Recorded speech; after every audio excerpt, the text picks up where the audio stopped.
sumber tasawuf Al-Quran dan hadis. Ya, Bu. Saya mungkin hanya pembukaan saja ya, saya nggak bisa ikut full karena saya yang reguler masih berjalan, masih butuh pelayanan. Ya, Kalau Bu. sudah masuk semua, saya absen dulu. Nanti kalau udah selesai absen, mungkin saya di-off-kan speakernya, cuman gambar saja ya. Saya ikut sampai akhir.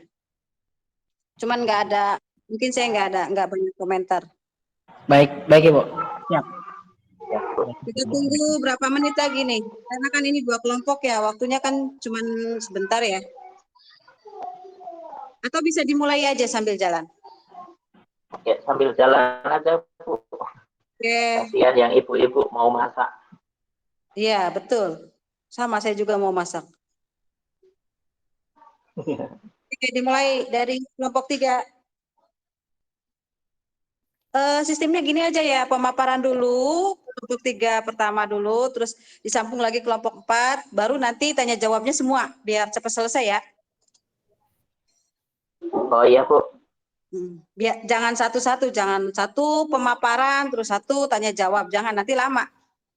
Satu kelompok 3 pemaparan, setelah selesai kelompok 3 pemaparan, pindah ke kelompok 4 pemaparan, kemudian nanti tanya jawab, nanti tinggal ditulis aja, dicatat aja, saya bertanya untuk kelompok 3, saya bertanya untuk kelompok 4, gitu aja ya. Biar waktunya pas, dibatasi aja berapa pertanyaannya. Oh iya, Bu. Siap. Baik Bu. Oke, sampai silakan.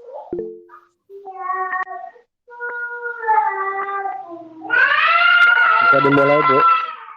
Ya, di mute yang tidak berkepentingannya tolong di mute ya. Oh iya. Maka Pak Teten dari kelompok 3. Mbak Misri sudah masuk kan, Mbak Misri sama Mbak Hasna? Baik, sambil menunggu saja ya, mungkin rekan saya di kelompok 3 ada Mbak Misri sama Mbak Hasna dan saya sendiri. Saya akan mulai saja karena dikarenakan waktu sudah meranjak ke sore ya, mungkin banyak kepentingan yang lain, sahabat-sahabat sekalian termasuk ibu dosen juga. Bismillahirrahmanirrahim. Assalamualaikum warahmatullahi taala wabarakatuh. Alhamdulillah wassalatu wassalamu ala Rasulillah wa ala alihi washabihi wa mawalah ma ba'du. Yang saya hormati ibu dosen dan juga rekan-rekan sahabat PJJ PAI kelas B1 yang saya hormati, mungkin pada kesempatan kali ini saya selaku anggota ataupun kelompok 4 ya, yaitu saya sendiri Teten Syahbudin dan Mbak Misri juga Mbak Hasna ingin memaparkan terkait perkembangan ilmu tasawuf. Seperti yang sudah saya share di grup, itu ada PPT-nya, silakan sahabat-sahabat sekalian bisa membuka PPT-nya. Yang pertama itu tentang munculnya tasawuf sebagai disiplin ilmu mandiri. Nah, tasawuf awalnya tidak dikenal sebagai disiplin ilmu mandiri dalam Islam, namun pada abad ketiga Hijriah mulai muncul kesadaran untuk merumuskan epistema tasawuf sebagai bagian dari identifikasi tasawuf Islam dengan perilaku keagamaan yang senada.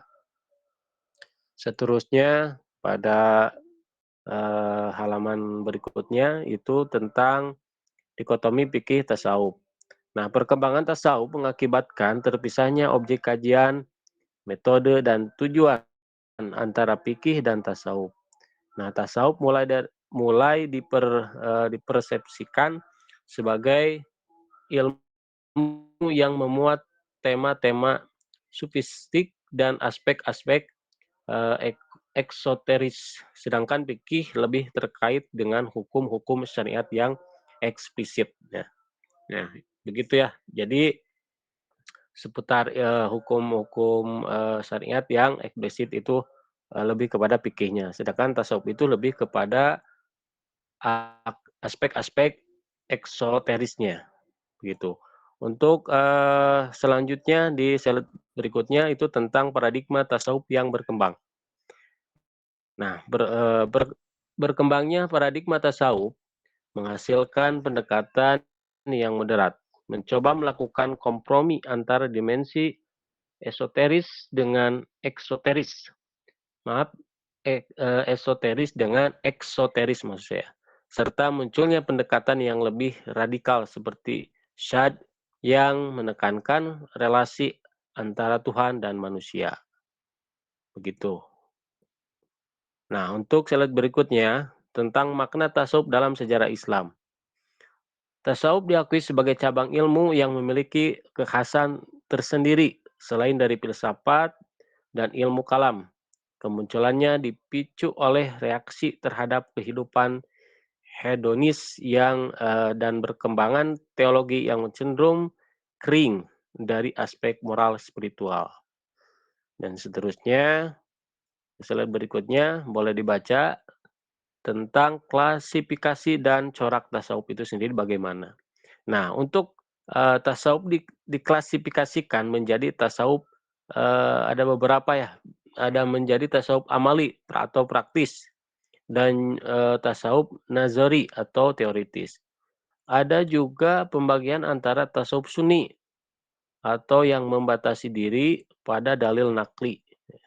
Dan juga ada tasawuf salbi, yaitu tentang yang terpengaruh oleh paham kinotisisme timur maupun barat. Nah, itu ya, tentang klasifikasi corak tasawuf itu sendiri gitu. Ada beberapa warna tersendiri ya. Ada tasawuf amali atau praktis, terus juga tasawuf nazari tentang teoritisnya bagaimana. Ada juga pembagian antara tasawuf sunninya yang membatasi diri pada dalil nakli atau dalil yang bersifat nakli itu dari mengambil ya, dari nukil, artinya mengambil dari Al-Quran ataupun Al-Hadis. Dan tasawuf salbi yang terpengaruh oleh paham kenotisme timur maupun barat. Itu tentang perkembangan ilmu tasawuf itu sendiri. Seterusnya pada slide berikutnya tentang praktik dan tujuan tasawuf.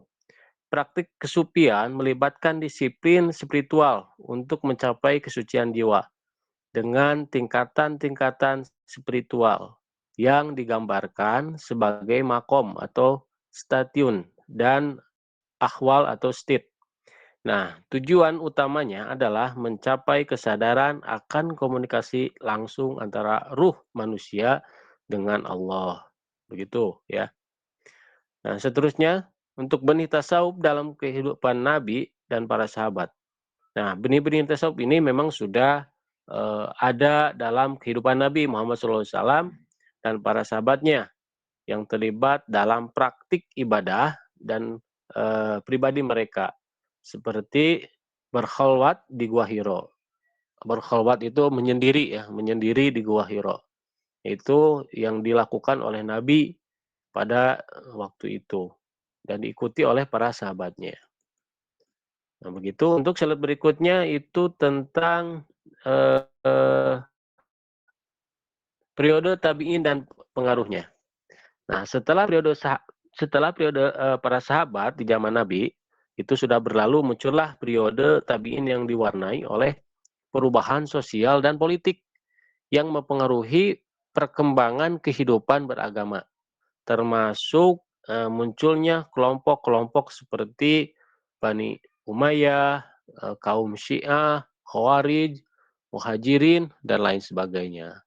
Itu tentang periode tabi'in dan pengaruhnya. Jadi tersebut itu mengalami banyak pertumbuhan ya dari masa ke masa. Seterusnya untuk slide berikutnya itu tentang peralihan dari juhud ke tasawuf. Nah, pada akhir abad kedua Hijriah, peralihan dari juhud ke tasawuf mulai tampak dengan para sufi mulai membicarakan konsep-konsep tasawuf itu sendiri yang sebelumnya tidak dikenal. Munculnya karya-karya tentang tasawuf oleh para sufi pada masa itu menandai permulaan tersusunnya ilmu tasawuf. Ya, seperti yang kita ketahui ada beberapa ahli sufi ya pada yang sudah terkenal seperti Imam Al-Ghazali, itu kan Hujatul Islam, beliau itu seorang sufi gitu ya, yang mengarang kitab apa namanya itu tuh Yaulumuddin itu kan. Nah, itu mungkin sahabat-sahabat sekalian, Ibu dosen mohon maaf dengan segala kekurangan dan mungkin banyak kesalahan ya dan juga kekurangan yang ada pada kelompok kami, kelompok 3. Sebelum kepada kesimpulan, mungkin saya dicukupkan dulu sekian dan nanti akan disambung lagi oleh kelompok 4. Segitu saja mungkin dulu dari saya, silakan untuk berikutnya saya persilakan kepada kelompok 4. Untuk sesi pertanyaan mungkin nanti disatukan saja sesudah kelompok 4. Terima kasih.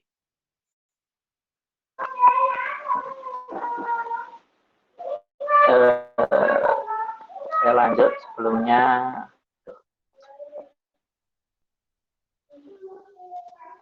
Mohon maaf ini kok saya nggak bisa share. Ada yang bisa share materi dari kelompok 4 yang sudah di-share di grup? Pak Saim. Pak Saim coba. Siap, Cigo.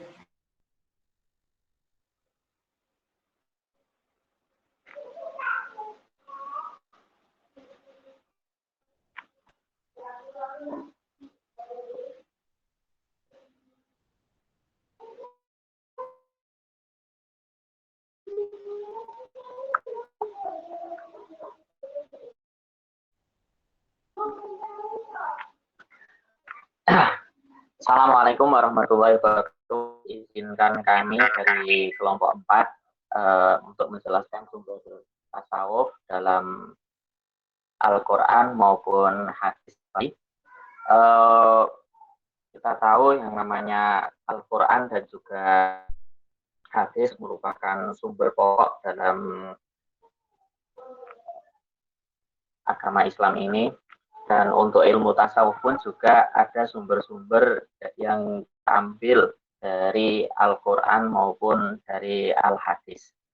Untuk ayat-ayat Al-Qurannya, yang pertama, bentar.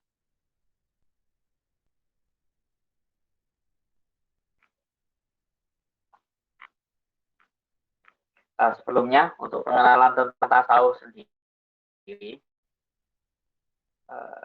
slide selanjutnya Pak Said. Tasawuf sendiri itu bisa juga dikenal dengan istilah sufisme. Maka orang yang bertasawuf biasa disebut dengan istilah sufi. Ini merupakan cabang utama dalam Islam yang eksplorasi dimensi-dimensi internal keimanan dan ibadah, atau lebih kita kenal namanya dalam tasawuf ini lebih mengedepankan kita untuk berakhlak, mengedepankan kita dalam masalah pensucian hati dan lain sebagainya. Next.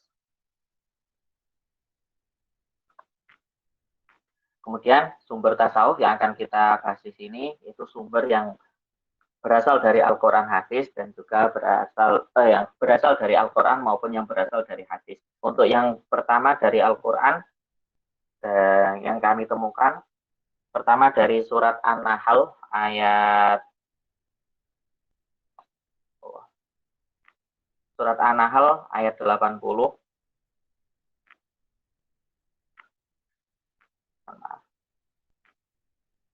Ayat 80 di situ berbunyi, wallahu ja'ala lakum min buyutikum sakana wa ja'ala lakum min juludil an'ami buyutan tastakhifunaha yauma dha'nikum wa yauma iqamatikum. Yang artinya, dan Allah menjadikan bagimu rumah-rumahmu sebagai tempat tinggal dan menjadikan bagi kamu rumah-rumah atau kemah-kemah dari kulit binatang ternak yang kamu merasa ringan membawanya di waktu kamu berjalan dan waktu kamu bermukim, dan dijadikannya pula dari bulu domba, bulu unta, dan bulu kambing, alat-alat rumah tangga dan perhiasan yang kamu pakai sampai waktu tertentu. Dari sini, ayat ini bisa kita artikan mungkin ajaran tasawuf yang di sini, yaitu untuk mengingat Allah bahwa segala sesuatu yang diciptakan di dunia ini merupakan karunia terbesar yang diberikan Allah kepada para manusia. Kemudian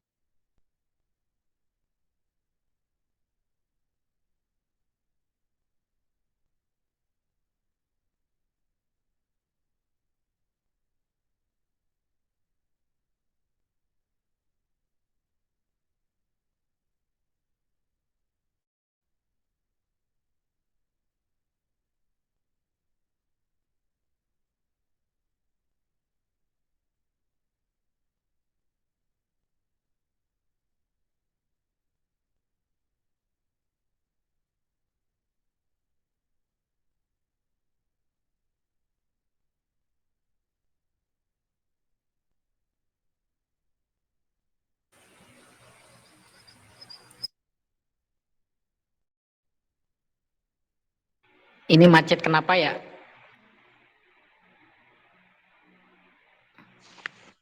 Nggak ada suaranya Pak Irfan. Mungkin Oh, jaringan. dikirain sinyal saya yang jelek. Enggak ada suaraan Pak Said sama sinyalnya mungkin. Sinyal hilangnya. oh, Pak Irfan disconnect. mungkin Pak Ridwan, soalnya saya lagi di tempat yang nggak ada sulit sinyal. Pak Ridwan atau Bu Marcelia bisa melanjutkan. Monggo. Dilanjut sama temennya, ayo. Eh, Yang satu kelompoknya. Siap, Bu. Pak Ridwan, mangga.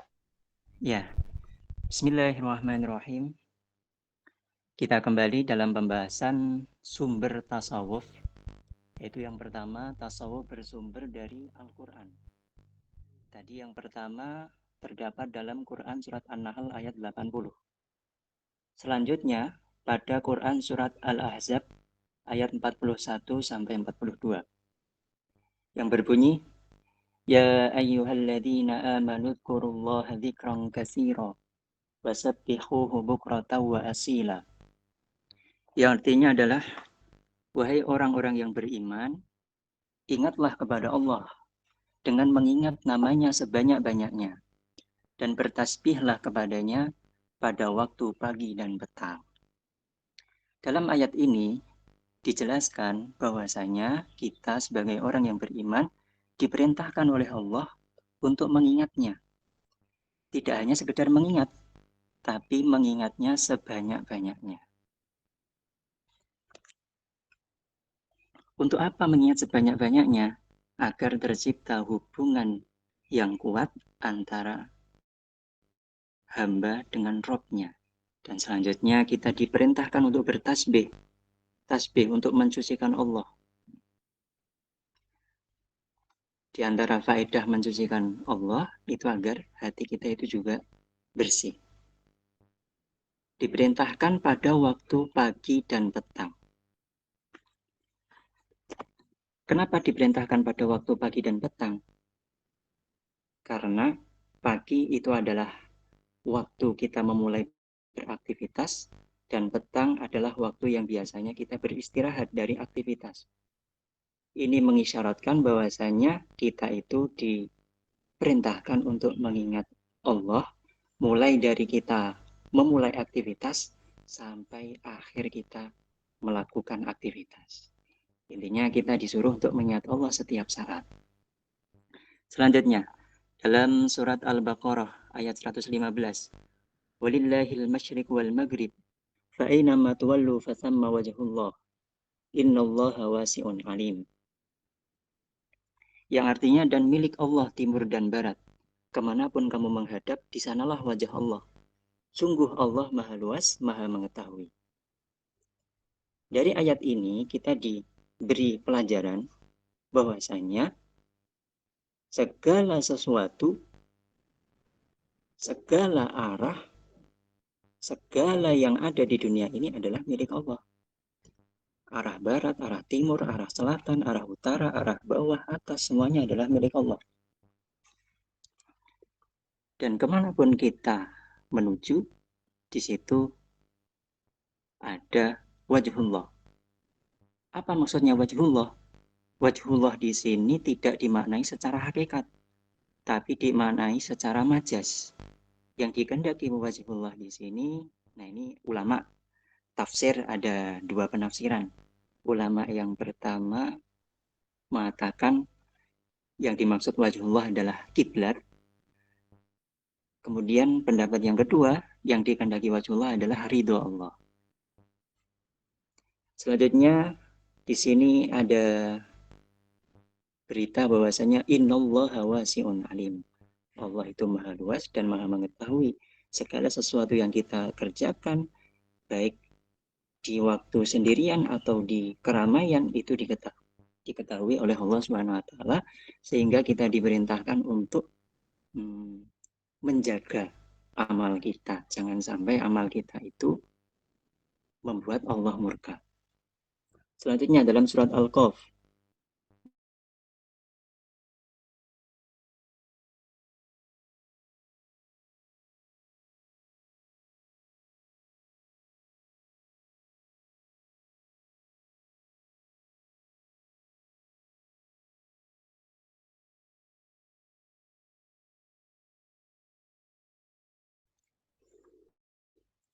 dalam ayat ini kita diberitahu bahwasanya yang menciptakan kita itu adalah Allah.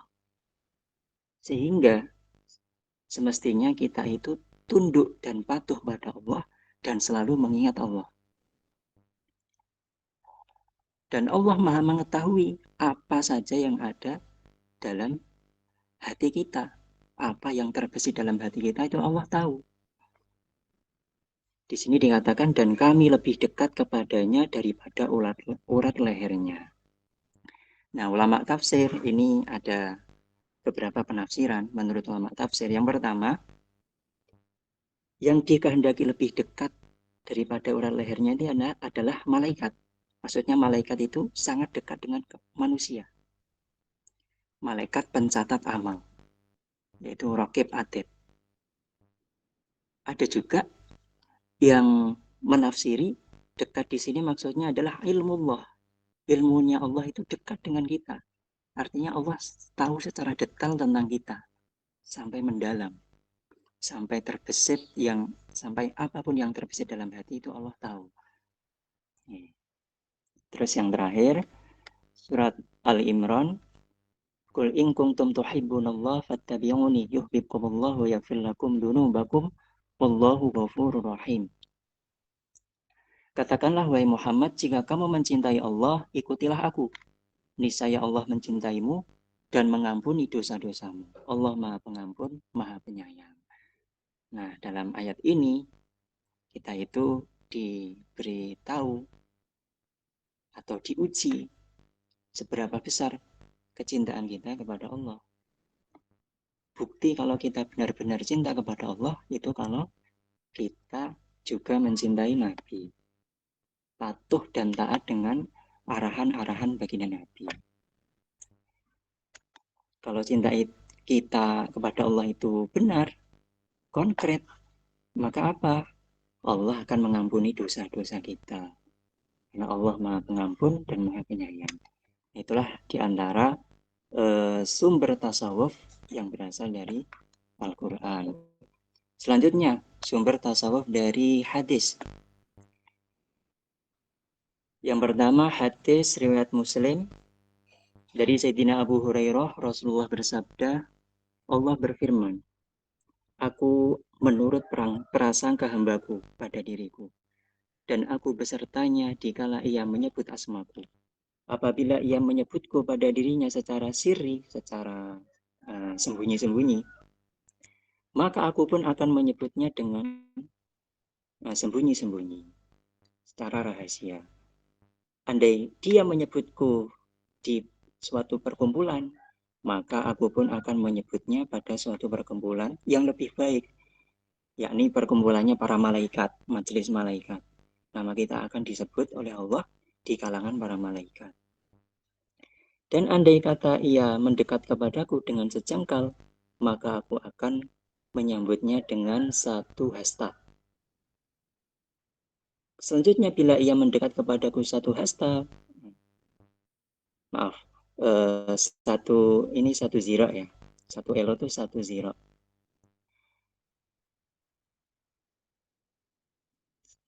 Jika dia mendekatku sehasta, maka aku akan mendekatinya sehasta. Dan jika dia mendekatiku dengan berjalan, maka aku akan mendekatinya dengan berjalan cepat. Oke. Dari hadis ini, kita dapat mengetahui bahwasanya sikap Allah terhadap hambanya itu tergantung persangkaan hamba tersebut. Kalau hamba itu bersangka baik kepada Allah, maka Allah pun baik kepada dia. Sebaliknya kalau hamba itu bersangka buruk kepada Allah, maka Allah pun bersikap tidak baik kepada dia. Selanjutnya, ya di sini kan ada sebuah permisalan ya.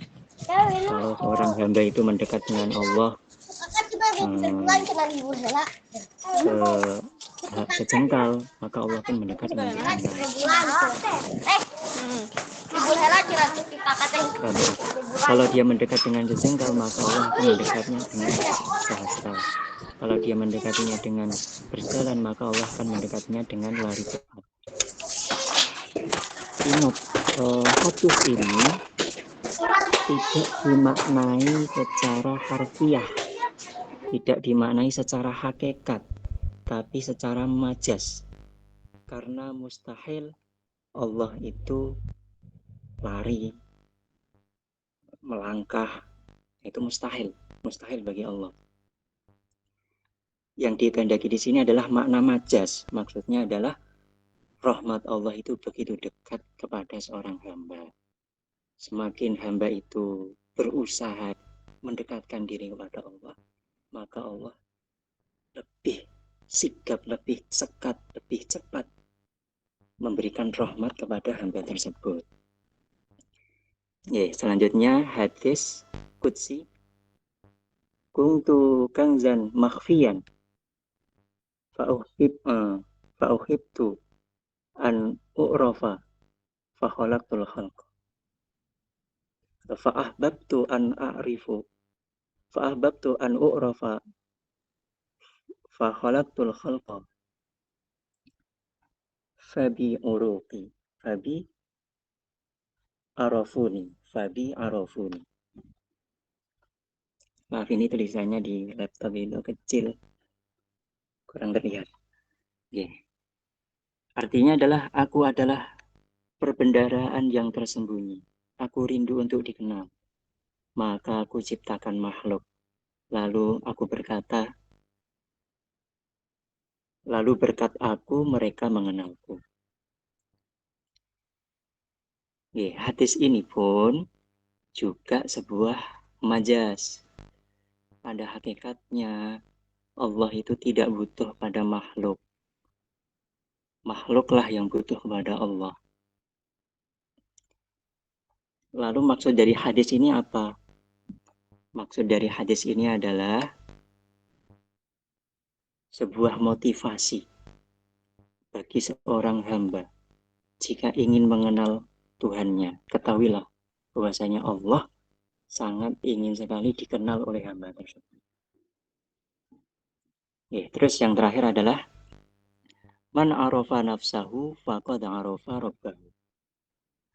Barang siapa yang mengenal dirinya, sungguh ia telah mengenal Tuhannya. Keterangan lafaz ini apakah termasuk hadis, ini diperselisihkan oleh para ulama. Menurut sebagian ulama, lafaz ini termasuk hadis maudhu. Dan menurut Imam Nawawi, ini bukan termasuk hadis. Lalu menurut Imam Asmu'i, ini adalah ucapan dari ulama sufi yang bernama Yahya bin Mu'adz. Itulah beberapa hadis yang menjadi dasar dari tasawuf. Selanjutnya, untuk mempraktekkan tasawuf sesuai dari sumber Al-Quran, maka prakteknya adalah sebagai berikut. Yang pertama, Yang pertama adalah tafakur. Tafakur itu merenung secara mendalam, mengenali dosa-dosa yang telah dilakukan dan meningkatkan keimanan, mengoreksi diri, muhasabah, dosa apa saja yang telah dilakukan dari mulai aktivitas sampai selesai aktivitas sehari-hari. Lalu meningkatkan keimanan dengan merenungi penciptaan langit dan bumi. Karena segala sesuatu yang diciptakan Allah itu ada hikmah di baliknya. Ada rahasia-rahasia. Kalau kita mau merenung, maka kita akan menemukan keagungan Allah Subhanahu wa taala. Selanjutnya adalah taslim. Taslim, menyerahkan diri sepenuhnya kepada kehendak Allah. Apa maksudnya?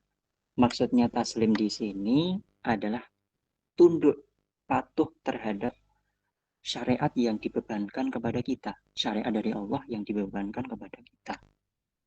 Taslim ini kalau secara harfiah agak mirip dengan tawakal, tapi ada segi perbedaannya.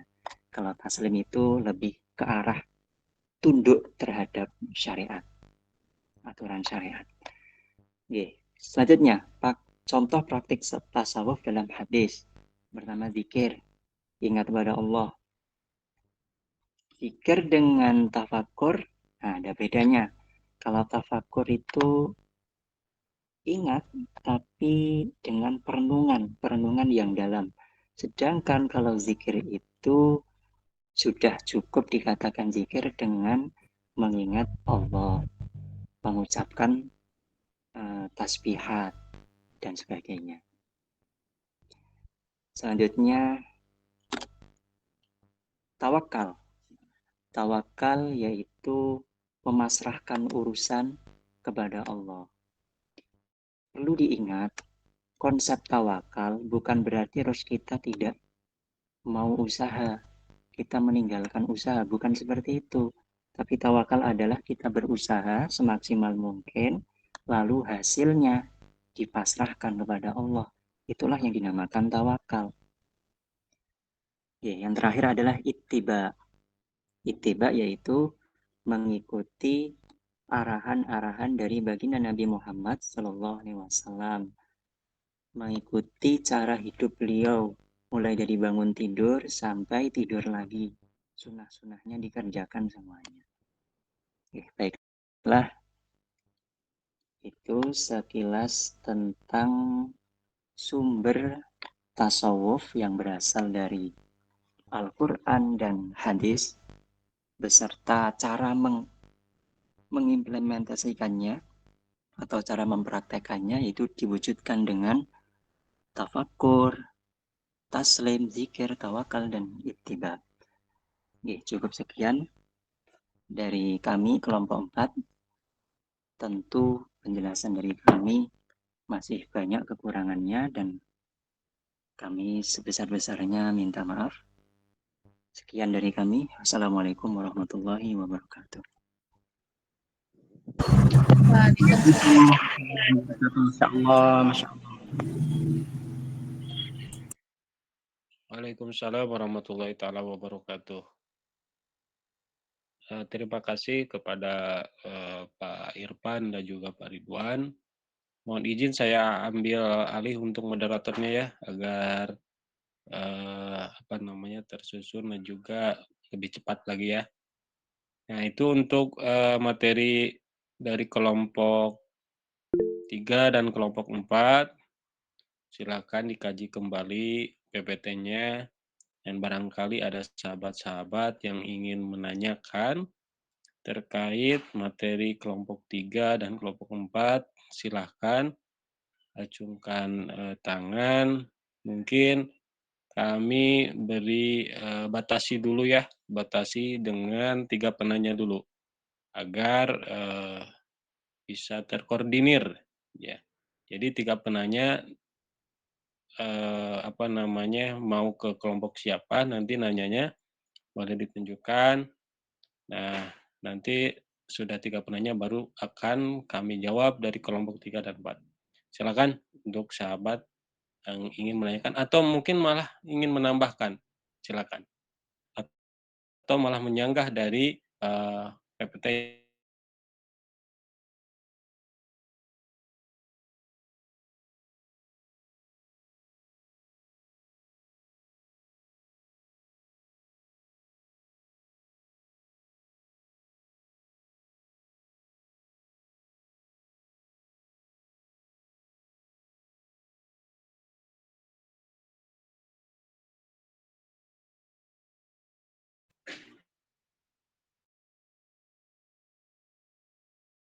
kelompok 4 ya, terkait tentang bagaimana bertasawuf sesuai dengan Al-Quran, sesuai dengan hadis.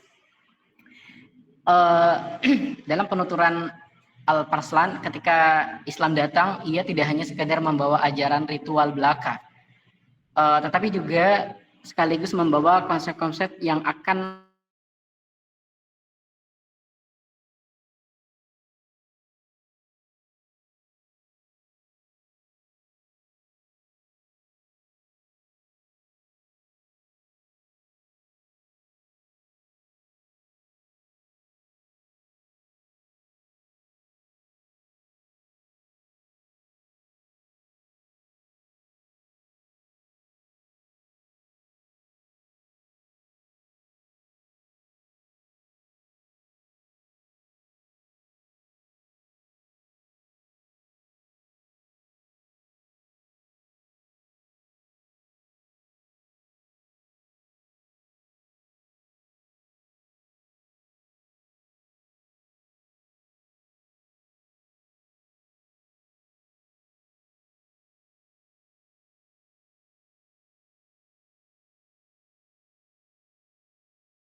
nampak tidak sesederhana yang dibayangkan ya, Bapak Ibu ya.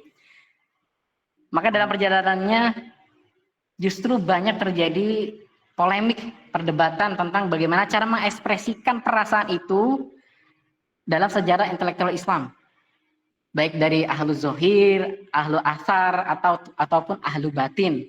Sehingga ahlu batin pun torekohnya itu kadang berbeda-beda.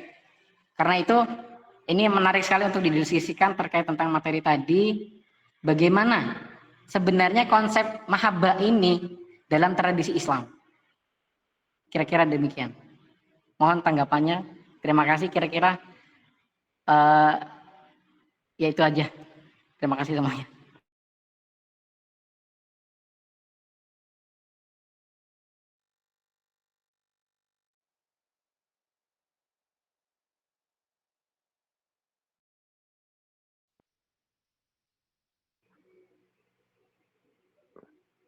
Monggo ditanggapi. Sudah Pak Saim. Terima kasih untuk Pak Saim. Ya, terima kasih untuk Pak Saim yang sudah memberikan pertanyaan mungkin kepada kelompok 4 ya Pak Saim. Nah, kita tampung dulu mungkin ya Pak Saim, apa mau langsung dijawab oleh kelompok 4?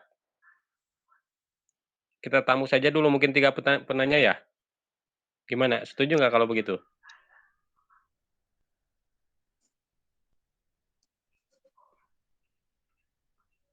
Kalau tidak ada, mempersingkat waktu, dijawab aja.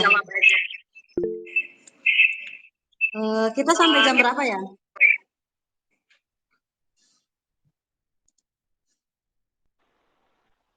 Jam 4, Bu. 16.00.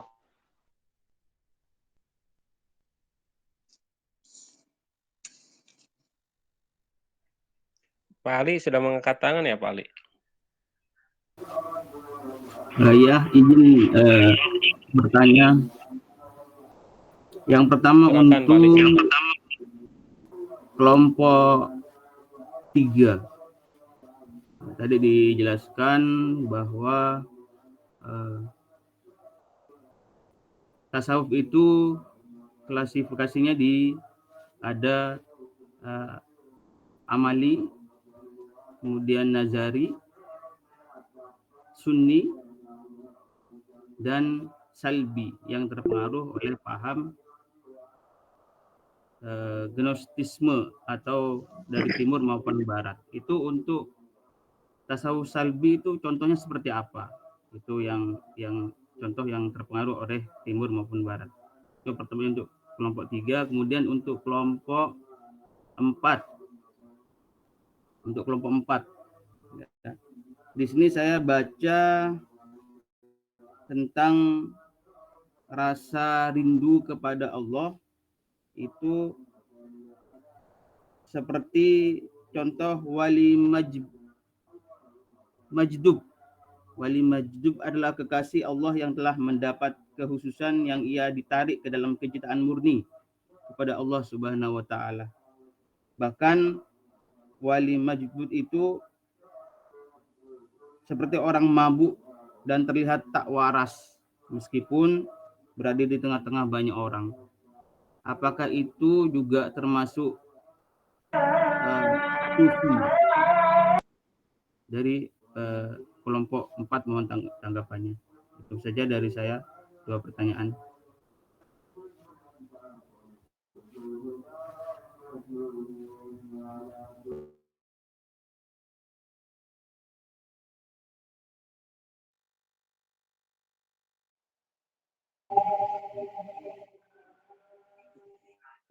Terima kasih Pak Saim dan juga Pak Ali yang sudah memberikan pertanyaan pada kelompok 3 dan 4. Silakan untuk pertanyaan Pak Saim mungkin mau dijawab dulu oleh kelompok 4 oleh Pak Irfan atau Pak Ridwan atau rekannya, silakan.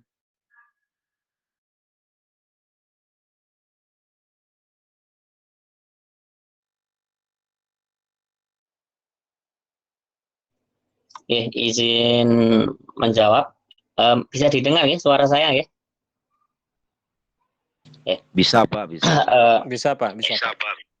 Nanti mungkin bisa ditambah sama Pak Ridwan dan juga Bu Marcelia yang ditanyakan oleh Pak Saim tentang masalah konsep mahabbah dalam tasawuf.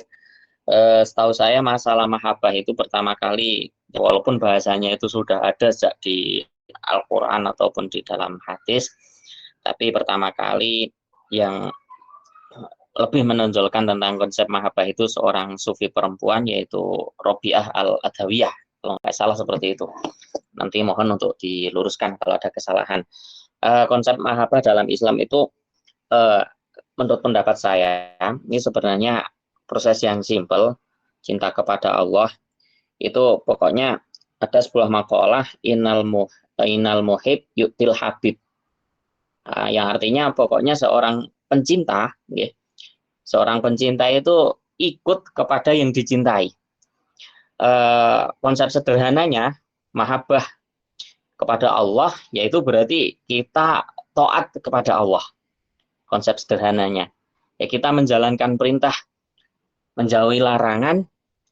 Itu menurut saya itu juga merupakan satu konsep mahabbah yang terdapat dalam ajaran tasawuf itu. Kemudian ya walaupun dalam praktek-prakteknya seperti tadi yang dikatakan oleh Pak Saim, banyak sekali yang dalam prakteknya itu banyak yang terjadi mungkin bisa dikatakan ada penyimpangan yang lain. Nah itu sudah di luar dari konsep utama mahabbah dalam tasawuf tersendiri itu. Ya, mungkin Pak Ridwan mau menambahkan, monggo.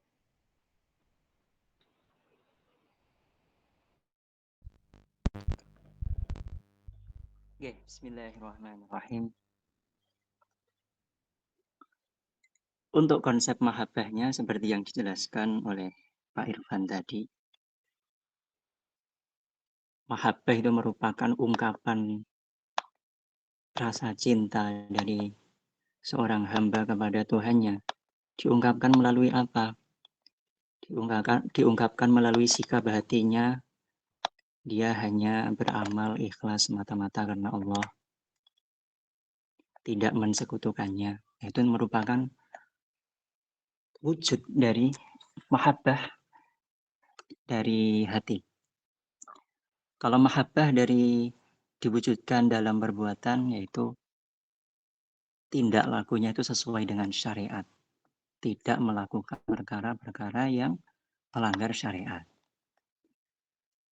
Nah, adapun pada prakteknya ada itu segolongan kelompok mengklaim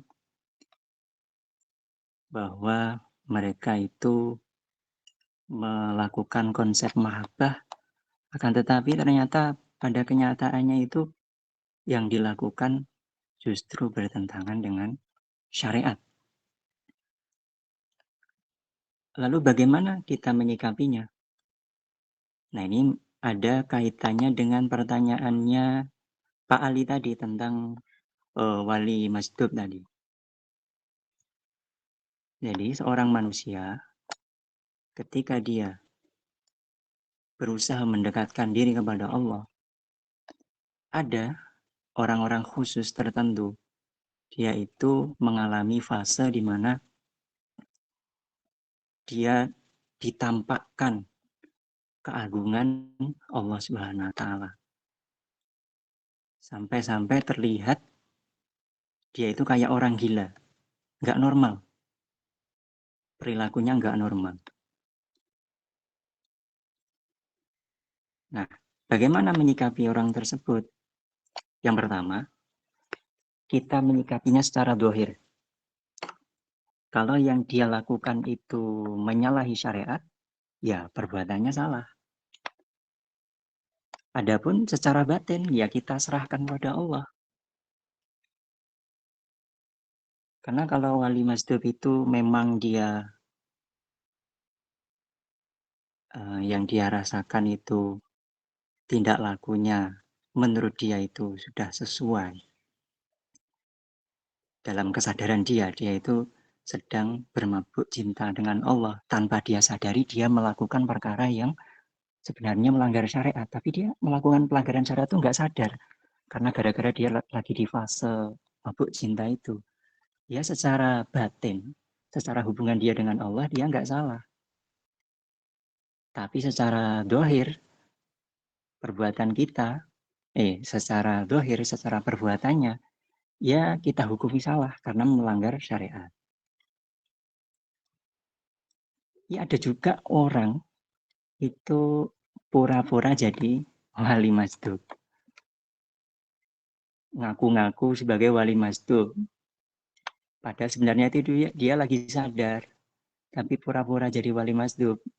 Biar apa? Biar dipuji-puji. Terus biar dia itu bisa bertindak seenaknya. Nah ini ya jelas. Secara dohir salah, secara batin hubungan dengan Allah pun juga salah. Nah itu.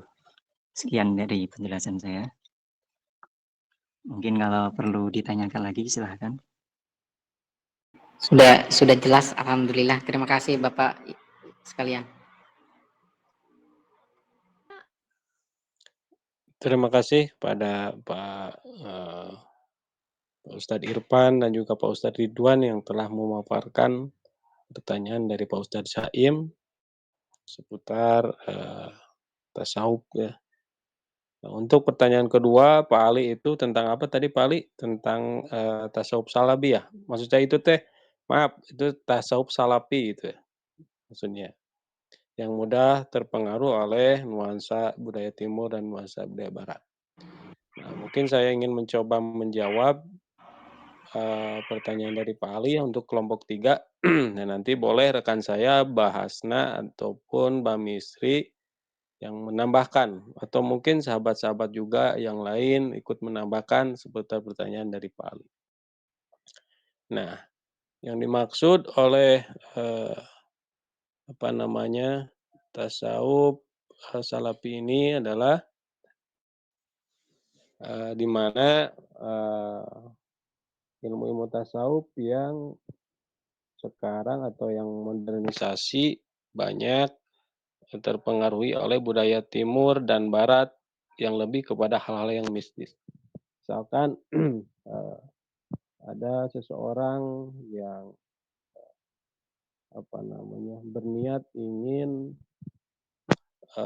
mendekatkan diri sama sang holik, tetapi kadang-kadang dengan cara yang salah, gitu ya. Misalkan dengan ada semacam sejajen lah yang kayak gitu dan lain sebagainya. Maka tasawuf salafi ini atau kadang disebut dengan salafi sub. Salafi Sufmi ini adalah suatu bentuk khusus dari tasawuf yang mencoba mengintegrasikan prinsip-prinsip salafiyah atau pemeliharaan tradisi Islam dari generasi awal ke generasi dimensi mistis. Nah, yang tadi yang saya sebutkan seperti itu. Nah, contoh lagi seperti misalkan budaya-budaya kita itu misalkan di Jawa ya khususnya kadang-kadang orang itu menyalakan kemenyan itu kan sudah suatu hal yang terbiasa gitu. Asalkan dengan niat hanya sekedar ingin mewangi-wangian seperti yang disunahkan oleh Nabi gitu kan.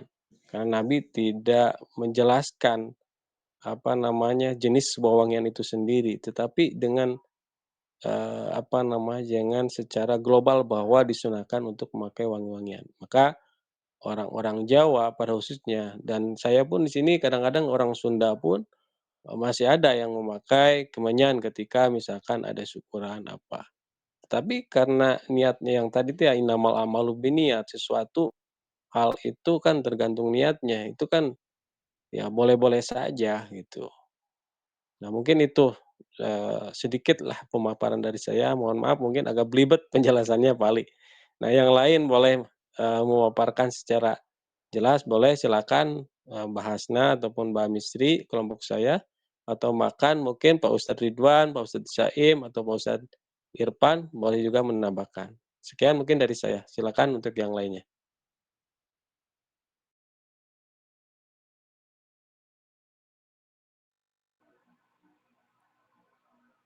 Alhamdulillah sepertinya sudah pada paham semuanya. Insya Allah.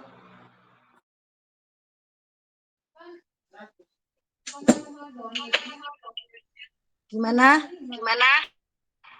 Alhamdulillah sangat interaktif sekali Bu Haji. Sangat paham. Alhamdulillah. Alhamdulillah. Alhamdulillah. Karena bulan Ramadan jam kerjanya kita juga berkurang ya, otomatis jam kuliahnya juga berkurang. Iya, Bu. Dari kelompok 3 dan kelompok 4 gimana? Ada tambahan? Aja Bu. Sudah cukup? Kalau cukup saya absen terakhir. Silakan Bu. Mangga Bu. Bapak Teten? Ya Bu hadir Bu. Teten ada? Saya moderator. Sekaligus kelompok 3.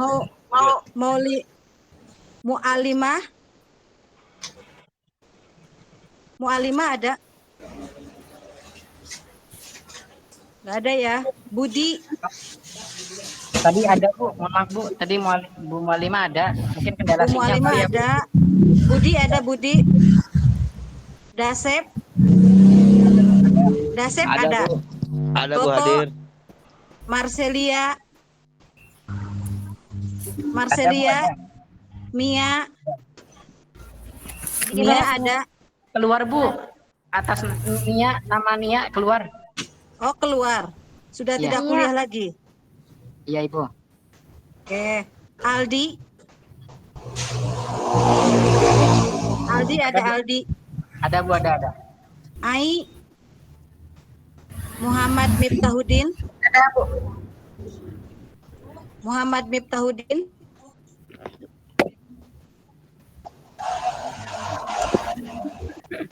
Lutfita? Hadir Bu. Tine? Hadir Bu. Rohmatul Ulia? Ada Bu, ada. Mohon maaf. Ali? Ya. Hadir Bu. Ali Wafi. Abdurrahman? Hadir Bu, Jamaluddin? Hadir Bu, Jamaluddin. Baik? Muhammad Saim? Hadir Bu, hadir. Ayo Bu. Bulan? Muhammad Said? Hadir Bu, saya Bu. Ridwan? Hadir Bu. Neng Biba ada? Ada Bu. Hadir tadi Bu. Ada hadir Ibu. Cindy? Ya. Irfan? Hadir Bu. Hadir. Aib? Hadir Aib? Bu. Ondi? Hadir Bu, hadir. Sri Nurmah Ini Salahuddin, Gus Khairul, hadir. Ibu tadi mohon maaf, tadi ada yang kendala sinyal Pak Gus Solahuddin sama Bu Bu Sri Nurmahani. Nur Mahani. Ya, Ya, oke. Kan tadi sempat masuk ya? Iya, betul Tadi Ibu. sempat masuk. Hadir, Ya. Bu. Mas Deden, Mas Sama-sama. Deden, Hadir, Bu. ya. Lailatul, Hadir, Bu. Ahmad Jidna, Hadir, Bu. Gina, Hadir, Bu. Azru, Hadir, Bu. Ahmad Irfan, Ahmad Irfai, Muhammad Ulil Albab, Hasna. Hadir, Bu. Alhamdulillah diskusi kali ini kita dihadiri oleh langsung Bapak Dr. Profesor Dr. Haji Suteja, Bapak Direktur Pascasarjana. Ini sudah dilaksanakan diskusi kelompok 3 dan kelompok 4. Barangkali dari Bapak Direktur atau Pak Profesor Dr. Haji Suteja ada yang mau disampaikan, Bapak, silakan.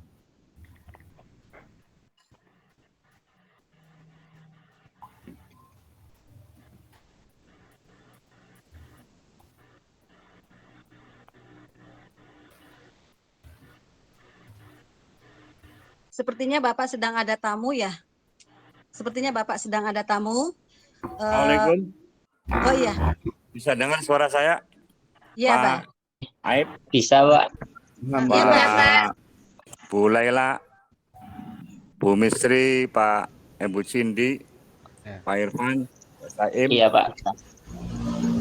Selamat berjumpa ya. Kita baru jumpa lewat udara.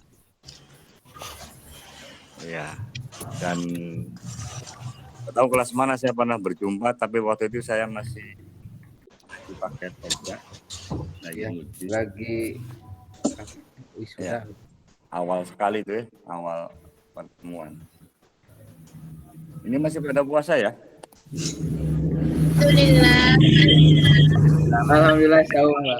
Insya Allah, Pak. Barangkali pada ada yang di pantai, ada yang di gitu. Ya karena kuliah PJJ kan kuliah yang serba mudah, murah. Ya, gitu. Karena mudah dan murah, maka ya tolong jangan disia-siakan lah.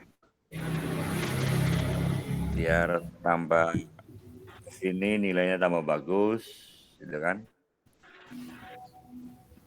Kira-kira IPK-nya tambah tahun tambah besar, tambah tinggi, gitu. Amin. Karena nanti Kemenag RI itu dipertanggungjawabkan di hadapan Kemenq RI. Karena ini kan biaya LPDP kalau. Apalagi katanya saya dengar tahun sekarang ada peningkatan jumlah uang diterima ya. Uang sakunya lebih gede, katanya. Uang buku lebih gede, gitu kan. Jadi semangat motivasi untuk sukses, belajar tepat waktu selesai, harus lebih semangat, lebih tinggi motivasinya. Kira-kira 4 semester sudah selesai, sudah gitu. Nah, di samping penguatan keilmuan sesuai bakat minat Bapak Ibu masing-masing. Kalau Bapak Ibu minatnya di bidang fikih ya logis kalau lebih memperdalam fikih. Bapak Ibu lebih menyukai teologi ya juga harus lebih menguasai teologi melalui dosen-dosen di YN Syekh Nurjati. Kalau saya kebetulan diamanati untuk membantu Bapak Ibu semua mendalami kalau bisa menghayati dan mengamalkan ajaran tasawuf. Karena tasawuf itu sama dengan akhlak. Ya, jadi kalau bertasawuf sama dengan berakhlak. Berakhlak sama dengan berihsan. Ada iman, ada Islam, ada ihsan. Kalau iman, ya ilmunya dari teologi, dari ilmu kalam, ilmu tauhid. Kalau berislam, ilmunya dari fikih, usul fikih, falsafah tasyrih, tarikh tasyrih, ayat ahkam, hadis ahkam dan lain-lain, gitu kan. Nah, kalau berakhlak, berihsan, ya Alkitabnya kitab-kitab akhlak. Nama lain akhlak itu, Bapak Ibu, tasawuf. Jadi nggak keren nggak apa sebenarnya. Satu pintar tasawuf, satu pintar fikih, ya sama-sama pintar, nggak ada yang lebih, nggak ada yang dia harus dibeda-bedakan. Nah, cuman bertasawuf itu sama dengan berakhlak, ya berarti yang dicontoh akhlak Rasulullah. Jadi hukumnya ya fardu ain belajar ilmu tasawuf. Persoalan nanti kemudian Bapak Ibu dikenalkan dengan tasawuf yang berbau-bau filsafat, yaitu lain pilihan. Tidak harus mempelajarinya, boleh, bahkan tidak dianjurkan. Menghayatinya, mengamalkannya tidak harus, tidak diharuskan. Tapi kalau tasawuf akhlaki yang contoh menteladani itba Rasulullah, nah itu yang fardu ain. Bagaimana cara Rasul menyikapi kekayaan, bagaimana cara Rasul menyikapi makanan yang sedikit tapi ada anak istri yang harus makan, gitu kan? Bagaimana cara Rasul menyikapi sahabat-sahabatnya yang sekali waktu terlalu berhati-hati, ada lagi sekali waktu terlalu sembrono, itu. Bagaimana menteladani Rasul dalam hal berpolitik, dalam hal berbudaya, bercocok tanam, dan lain-lain. Nah itu kan akhlak Rasul. Ya. Nah itu akhlak atau tasawuf yang dianjurkan, yang harus dicontoh teladan itu yang seperti itu. Akhlak itu yang kita kerjakan dari bangun tidur sampai menjelang tidur, itu namanya akhlak. Jangan dibeda-bedakan. Cuma, ada cumanya.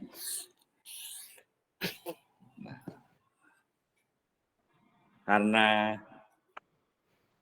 semua rohnya, fondasinya adalah hati, sebagaimana keimanan adanya di hati, maka akhlak pun yang harus selalu diperbaiki, introspeksi, diperbaharui, itu yang di hati kita masing-masing. Di pikiran kita, di perasaan kita, bukan yang di mulut, bukan yang di kaki tangan. Itu hanya ekspresi saja. Jadi kalau hati kita bagus, bersih, ucapan kita insya Allah bagus, bersih. Kalau pikiran perasaan kita ramah, santun, sopan, insya Allah lirikan mata kita pun menyejukkan. Ya. Jadi kalau ada ungkapan anta syamsun, anta badrun untuk Rasulullah, itu kan namanya memang betul-betul ya, hati, pikiran, rasa, imajinasi, semua kejiwaan Rasul naik semua dan terpancar melalui perilaku sehari-hari. Nah, itu jadi yang paling penting adalah prosesnya, namanya takhalli, mensucikan jiwa dari semua yang jelek. Sambil melakukan hal-hal yang terpuji. Jadi ibarat kita bertanam, berkebun, kita habisi dulu hama yang menghalangi kesuburan tanah kita. Itu namanya takhalli. Baru kita tanam padi, baru kita kasih pupuk, kasih urea dan macam-macam. Hidup itu begitu. Jadi jauhkanlah diri kita dari lingkungan yang hitam. Itu dulu. Jangan mengejar, memburu terangnya sinar.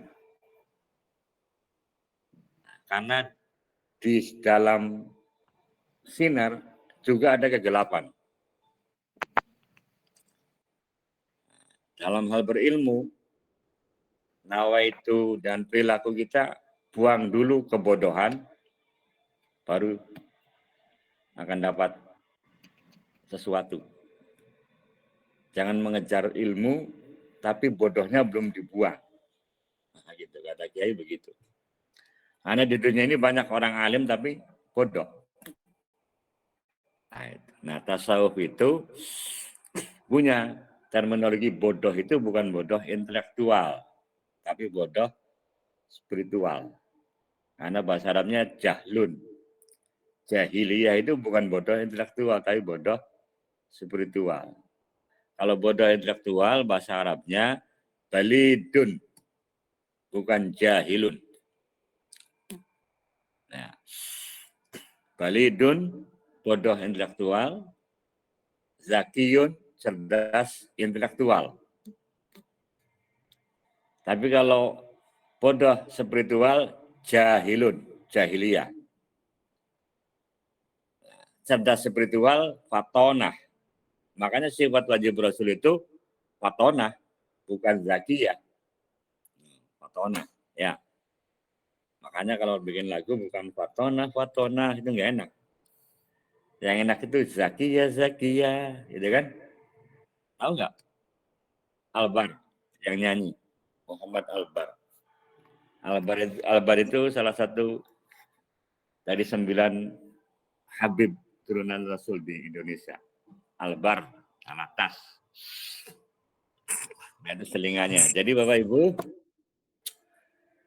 saya diamanati untuk pertama menyampaikan informasi tentang akhlak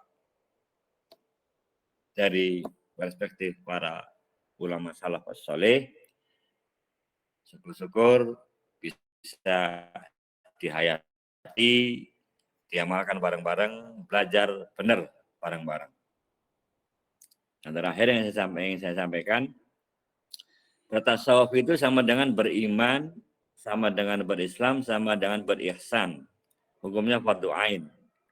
Asal itba'nya Rasulullah. Ya, tolong nih dijaga, diingat sampai kapanpun itba'nya Rasulullah. Sebab di tengah perjalanannya nanti kita sering mudah dijegal, disalib, ya, bahkan dihentikan.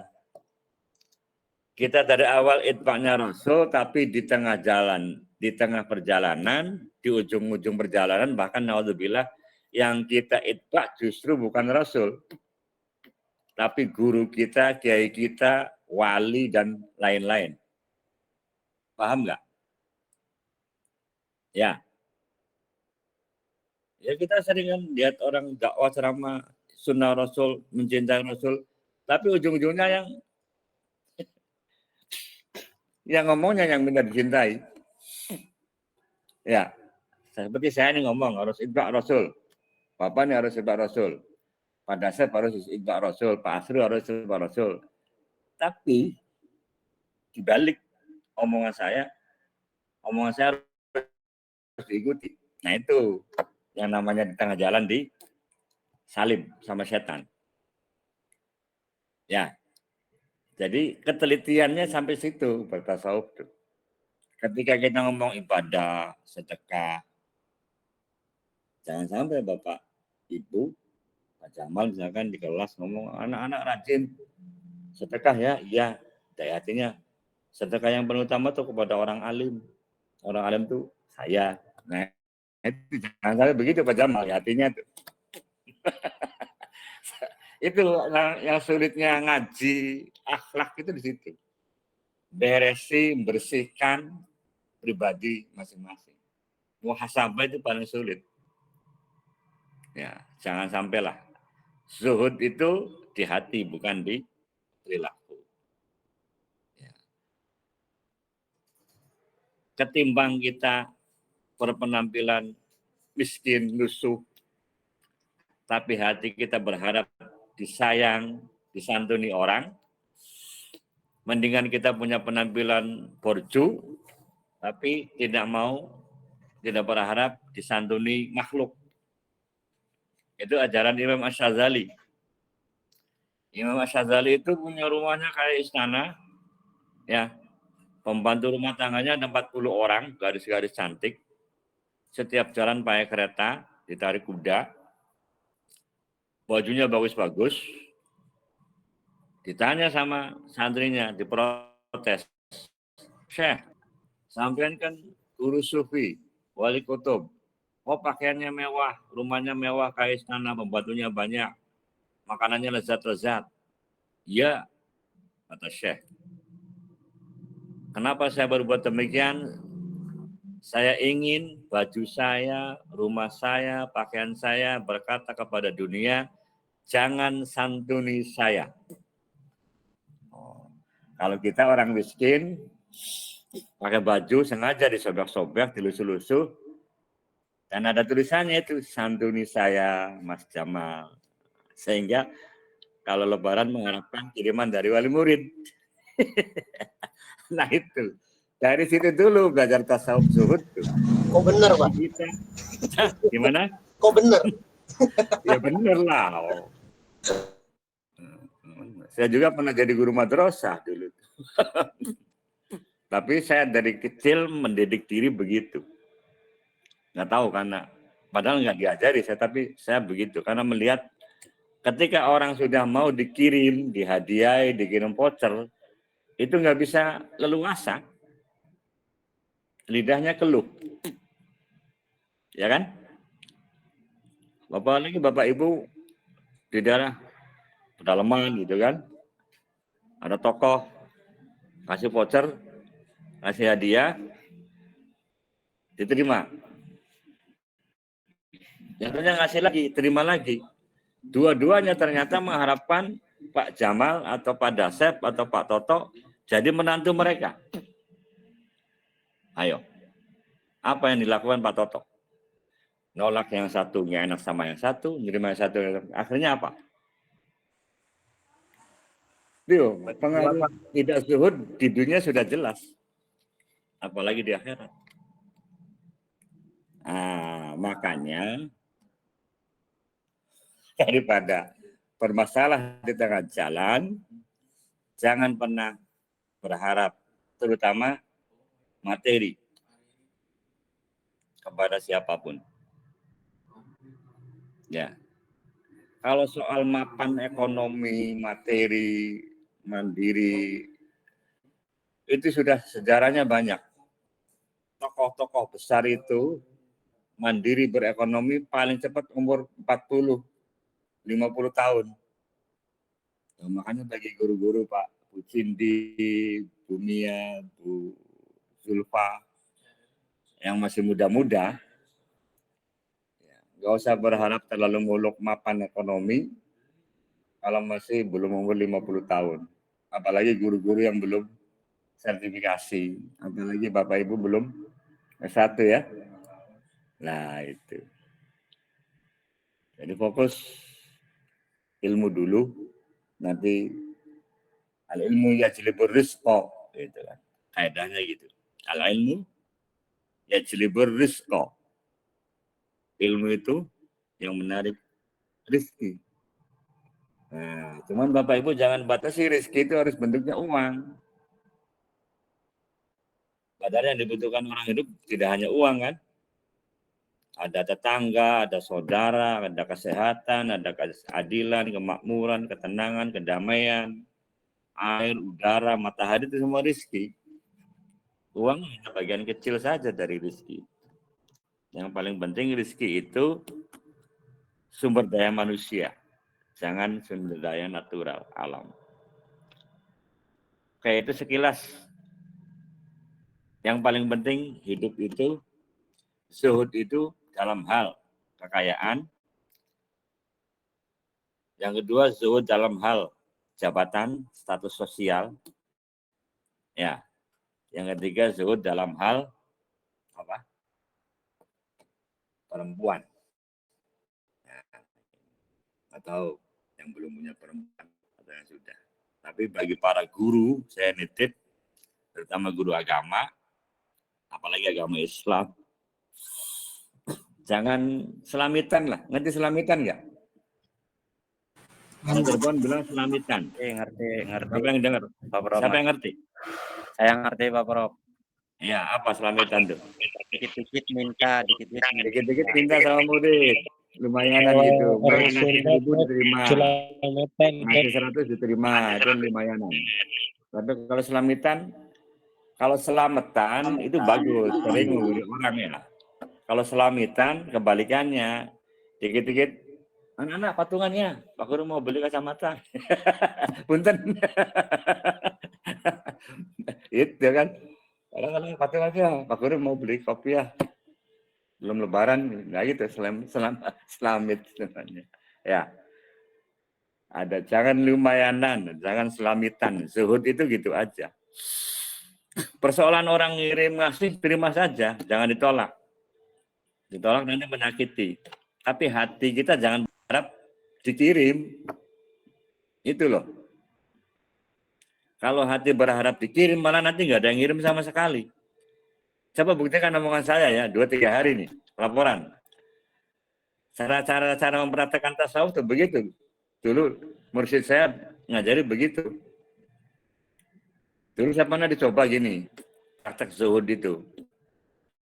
Cok, kalau ente hidup mikirin nasi, terjamin kamu kelaparan. Tapi kalau kamu nggak mikirin nasi, terjamin nasi uang pada datang. Oh, saya bilang pada kiai itu, gimana caranya kiai? Besok Senin kamu puasa. Saya puasa Senin dipaksa. Nah, waktu itu waktu masih kuliah. Puasa. Baru jam 10 teman pada datang. Ada 3-4 orang. Semua ngajak makan-makan gratis. Anda bayangin kuliah tahun 83 itu ya. 25 perak, selawai perak itu makan sama Ati Ampela. Warung makan. Karena SPP-nya cuma 33.000. Tawari makan. Saya lagi puasa, Cak. Nggak jadi makan. Besok saya nggak puasa. Nunggu malah nyari. Ente kemarin ngasih makan saya gratis, jadi nggak? Ya enggak lah, sekarang nggak ada duitnya. Tuh, begitu prakteknya. Saya cerita ke Kiai, nah itu Jo. Zuhud tuh begitu. Kata beliau, tapi itu tidak berlaku hanya untuk 1 hari, Senin saja. Untuk selama hidup kamu harus begitu. Supaya kamu dikejar-kejar harta, dikejar-kejar dunia, dikejar-kejar nasi. Itu. Nah, setelah dewasa ini, 3 tahun yang lalu saya temukan teorinya, omongan dari dari Abu Bakar As-Siddiq. Ikhdam maulaka ta'tika dunya rahimatan wal jannatu asyiqatun ilaika. Saya ulang ya. Ikhdam maulaka. Ikhdam maulaka. Layanilah Tuhanmu. Itu kan. Melayani Tuhan. Gusti Allah maunya apa dilayani. Ya'tika dunya rahimatan. Dunia akan datang mengejar-ngejar kamu. Wal akhiratu wal jannatu hasyiqatun ilaika. Wal jannatu hasyiqatun ilaika. Dan sorga merindukanmu. Tuh. Nah, ucapan Abu Bakar ini kalau dengan teori dianggap hipotesa, justru saya temukan setelah saya mempraktekkan. Bukan baca teori lalu praktek dulu. Tapi saya praktekkan dulu ketika tahun 83. Praktek begitu. Praktek cuek masa bodoh kepada duniawi.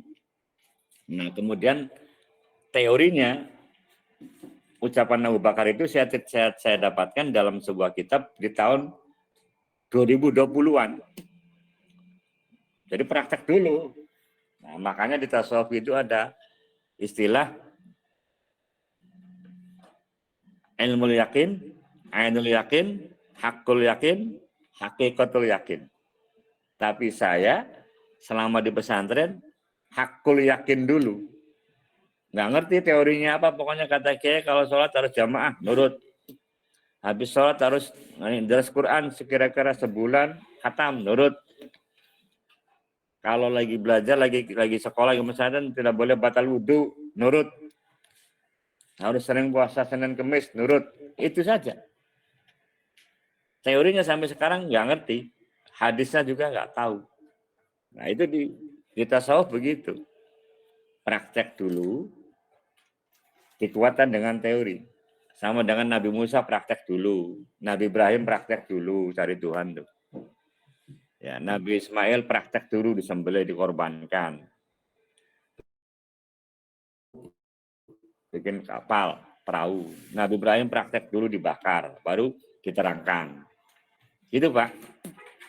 Ya. Jadi kalau kita berilmu, harus ada kemauan mempraktekkan ilmu itu. Satu lagi tambahan nih dari hadis Kanjeng Nabi. Ya, man amila ilman aurasahullahu ilma malam ya'lam. Nanti kalau nggak paham di WA minta dikit ditulis. WA ke grup aja. Kata Rasul, kalau kamu mengamalkan satu teori, kamu akan diberi ilmu oleh Allah, diwarisi ilmu oleh Allah tentang apapun yang kamu belum pernah belajar. Tuh. Jangankan yang sudah belajar, yang belum belajar pun Allah kasih. Kalau kita konsisten, setiap punya ilmu, dipraktekkan. Dan orientasinya, kalau mencari ilmu itu paling tidak mencari ilmu untuk menghilangkan kebodohan, mencari ilmu supaya bisa ibadah, itu saja. Bukan untuk menggurui, bukan untuk midatoi orang. Saya kira kalau harus ada dialog sampai jam 16 saja. Ya. Saya takut macet di tengah jalan nanti masalahnya. Sudah haus. Ya, tengah Bah. jalan macet. Ya nanti nggak bisa pulang, kasihannya In. Iya, betul, Bah. Ya. Kan ibu-ibunya juga mau pada masak, Bah. Nah, iya mau masak. Bapak-bapak yang lihat orang masak ngelamun. Ya itu. Ya kalau ada dialog sampai jam 16, ada waktu 2 menit. Saya sambil kerja di kantor. Ada pertanyaan atau ada yang mau disampaikan? Gimana Bapak Ibu? Bapak masih ada waktu 2 menit? Kalau sudah tidak ada, tutup. Nanti lewat tulisan aja nggak apa-apa. Kalau bertanya ke saya di luar jam mengajar nggak apa-apa. Tiap hari, tiap malam seperti saya sering share video itu kan? Ya, gibah. Ya, itu saya mencontohi silaturahim. Ya. Saya mencontohi silaturahim karena nggak mungkin ketemu orang 13-15 provinsi, maka saya kasih contoh silaturahim dengan lewat video. Ya, jangan lupa di subscribe-nya, YouTube-nya, Pak Direkturnya. Ya, itu daftar itu duniawi. Yang penting saya silaturahim, tidak lupa sama yang mengaku murid saya gitu kan. Gibah. Oke, terima kasih ya. Gibah, terima kasih banyak. Alhamdulillah banyak sekali. Waalaikumsalam warahmatullahi wabarakatuh. Terima kasih. Terima kasih Bapak Ibu. Saya akhiri ya karena ini waktu juga sudah sore juga, jam belajar kita juga sudah habis ya. Terima kasih untuk kelompok 3 dan kelompok 4 yang sudah memaparkan diskusinya, materinya tadi. Apabila ada pertanyaan disambung di WA grup, silahkan ditanya. Mungkin sekian dari saya. Billahi taufiq wal hidayah. Wassalamualaikum warahmatullahi wabarakatuh. Mohon maaf lahir dan batin. Waalaikumsalam warahmatullahi wabarakatuh. Izin dari